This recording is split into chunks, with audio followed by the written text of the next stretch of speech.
Okay. ముందుగా నందికొట్కూరు పట్టణ ప్రజలకి వినాయక చవితి శుభాకాంక్షలు. ఈరోజు నందికొట్కూరు పట్టణంలో కోటగిరిలో విఘ్నేశ్వరి ఆధ్వర్యంలో పర్యావరణాన్ని పరిరక్షించాలనే ఉద్దేశంతో విఘ్నేశ్వరి ఆధ్వర్యంలో గత 10 సంవత్సరాల నుండి కూడా మట్టి విగ్రహాలను పెట్టి పూజించడం జరుగుతోంది. అందులోనే భాగంగా ఈరోజు ప్లాస్టిక్ నివారించాలనే ఉద్దేశంతో పేపర్తో తయారు చేసినటువంటి విగ్రహాన్ని ఏర్పాటు చేయడం అనేది జరిగింది.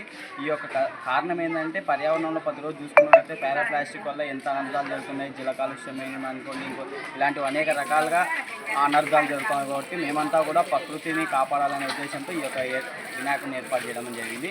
అదేవిధంగా మిగతా భవిష్యత్తులో కూడా ఇలాంటి పేపర్ అనుకోండి, లేదంటే మట్టి కానీ ఇలాంటి మట్టి విగ్రహాలను పోషించాలని చెప్పేసి మేము కోరుతా ఉన్నాం.